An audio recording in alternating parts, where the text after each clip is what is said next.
یہ کتنے بادبخت ہیں، میرے کتب کی رسوائی دیکھنے آئے، کتنے نالائق ہیں، رسوائی دیکھنے اتنے آئے ہیں، شان دیکھنے آتے ہی نہیں۔ اللہ اکبر۔ جب میدان لگا، خواجہ صاحب پہنچے، عورت کو کہنے لگی اللہ سے ڈر جا، وقت تھوڑا ہے، تو مر جائے گی۔ کہنے لگی مجھے داستانیں نہ سنائیں۔ قاضی صاحب سے کہنے لگے قاضی صاحب آپ حقیقت حال سے آگاہ ہیں، خیال کریں۔ کہنے لگے خواجہ صاحب دلیلیں نہ دیں، گواہ لائیں، باز نہ کریں۔ خواجہ صاحب رحمت اللہ علیہ کہنے لگے گواہوں کو بلاؤ۔ گواہ آئے تو خواجہ معین الدین صاحب نے نظر، تم ہو میرے کتب پر، میرے کتب کے جرم کے گواہ؟ ان کی زبانیں کانپنے لگی، ہاتھ کانپنے لگے، میں بولتے کیوں نہیں؟ جب ان کی نظریں جھکی تو بادشاہ کہنے لگا اگر اب تم نے گواہی نہ دی تو تمہیں میں مجرم بنا کے 80 کوڑے ماروں گا۔ کہنے لگا جی دیکھا ہے، جی دیکھا ہے ہم نے تہجد کے وقت۔ جب سب گواہیاں پوری ہو گئی، عورت بھی تڑپ رہی ہے، رو رہی ہے، 2 مہینے کا بچہ گود میں ہے۔ اب بولیے بولیے، علماء ظواہر بھی کھڑے ہیں، حسد کرنے والے جلنے والے بھی کھڑے ہیں، ہندو تو ویسے ہی تالیاں بجا رہے ہیں۔ اجمیر کا بوڑھا، اور یہ آخری پھیرا تھا خواجہ معین الدین کا دلی میں، اس کے بعد ظاہراً دوبارہ نہیں آئے، اٹھے لاٹھی ٹکاتے ٹکاتے اور میدان کے اندر جا کے نا، بڑے میدان میں مجمع تھا، سر سجدے میں رکھا، کہنے لگے یا اللہ میں ہندوستان مرضی سے نہیں آیا، تیرے رسول کا بھیجا آیا ہوں۔ پھر اٹھے اور کہنے لگے مولا تیرے نبی کا فرمان ہے کہ میری امت کے علماء بنی اسرائیل کے نبیوں کی طرح ہوں گے، اگر یوسف کے لیے بچہ بول سکتا ہے تو میرے کتب کے لیے بھی بولنا چاہیے، اگر یوسف علیہ السلام کے لیے بول سکتا ہے تو میرا قطب الدین بھی سچا ہے، اس کے لیے۔ پھر اٹھے، اس بی بی کی طرف بڑھے، لوگ کہنے لگے نہ جانے اب کیا ہوگا۔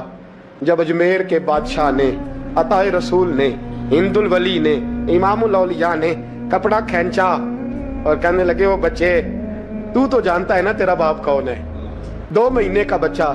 جب نانا بولا تو بی بی کہنے لگی اب کیا کر رہے ہو، بچے بھی کبھی بولے ہیں؟ میں بی بی چپ کر، ان اللہ علی کل شیء قدیر، میں کمزور رب کا ماننے والا نہیں، قدرتوں والے رب کا ماننے والا ہوں، وہ چاہے تو بچے بھی بولتے ہیں۔ قرآن کہتا ہے حضرت عیسیٰ بولے تھے انی عبد اللہ آتانی الکتاب، مریم بھی تو ولی اللہ تھی، وہ نبی تو نہیں تھی۔ اگر ولی اللہ بنی اسرائیل کا ہو بچہ بول سکتا ہے، تو اگر ولی اللہ محمد عربی کی امت کا ہو تو بچہ پھر بھی بول سکتا ہے۔ کیوں کپڑا ہٹایا، بچہ بول۔ 2 مہینے کا بچہ ماں کی گود میں اٹھ کے بیٹھ گیا اور بچہ بول کے کہنے لگا السلام علیکم یا ولی اللہ۔ جب یہ لفظ ادا کیے تو نعرے لگنے لگے، لوگ رونے لگے، بی بی بے ہوش ہو کے گری، فرمانے لگے مجھے سلام نہ کر، میرے کتب کی بات بتا۔ کہنے لگا قسم ہے اللہ کی عزت کی، وہ سامنے مجمع جو سردار بیٹھا ہے وہ میرا باپ ہے، قطب الدین تو بے گناہ ہے، قطب الدین تو بے گناہ ہے، میرا باپ تو وہ بیٹھا ہے۔ یہ قاضی بھی سازش میں شریک ہے، کئی مسلمان خریدے گئے، یہ گواہ خریدے گئے۔ جب گواہی ہو گئی، بچہ یہ لفظ کہہ کہ اللہ اکبر کہتا ہوا پھر چپ کر گیا۔ خواجہ قطب الدین صاحب کا بازو پکڑا، خواجہ معین الدین صاحب نے مجمع سے باہر نکلے، لوگ کہنے لگے حضور آپ کچھ بولتے نہیں، فرمانے لگے جس نے بولنا تھا وہ بول چکا ہے، جس نے بولنا تھا وہ، جو جادو وہ جو سر چڑھ کے بولے۔ فرمایا تم نے افواہوں پہ نظر رکھی اور میں نے اللہ کی قدرت پہ نظر رکھی، تم نے اس کے کردار کو جھجھوڑا اور میں نے اس کے کردار کو تعمیر کیا۔ حضرت سلطان شمس الدین تمش بھی پیچھے دوڑے، کہا حضور کہاں لے جا رہے ہو؟ فرمایا کتب میرا ہے، میں جماہیر ساتھ لے کے جا رہا ہوں، اب میں نے اپنا بچہ تمہارے سپرد، اب میرے پاس رہے گا، تم نے ستایا ہے میری اولاد کو، اب یہ میرے پاس رہے گا، میں نے نہیں تمہیں دینا۔ لوگ راہیں بچھا کے، نظریں بچھا کے بیٹھ گئے، پاؤں میں گر گئے، کہنے لگے حضور ہمارے لیے نہیں، رسول اللہ کے دین کے لیے، ہمارے لیے نہیں، تعمیر شریعت کے لیے، ادائے سنت کے لیے چھوڑ جائیے۔ خواجہ صاحب کہنے لگے قطب الدین جا، تجھے چھوڑ کے جاتا ہوں، اب قیامت تک کوئی تیری رسوائی کی جرت نہیں کر سکے گا۔ عزیز یاد رکھ، نہ افواہوں پہ لگا کریں، نہ کسی برادری، کسی قوم، کسی شخص کے بارے میں ایسی باتیں۔ یہاں تو لوگ گڑ گڑ کے چیزیں لاتے ہیں، گڑ گڑ کے چیزیں لاتے ہیں، اور جن کی ہیں ان کے پاس بڑے دلائل ہیں۔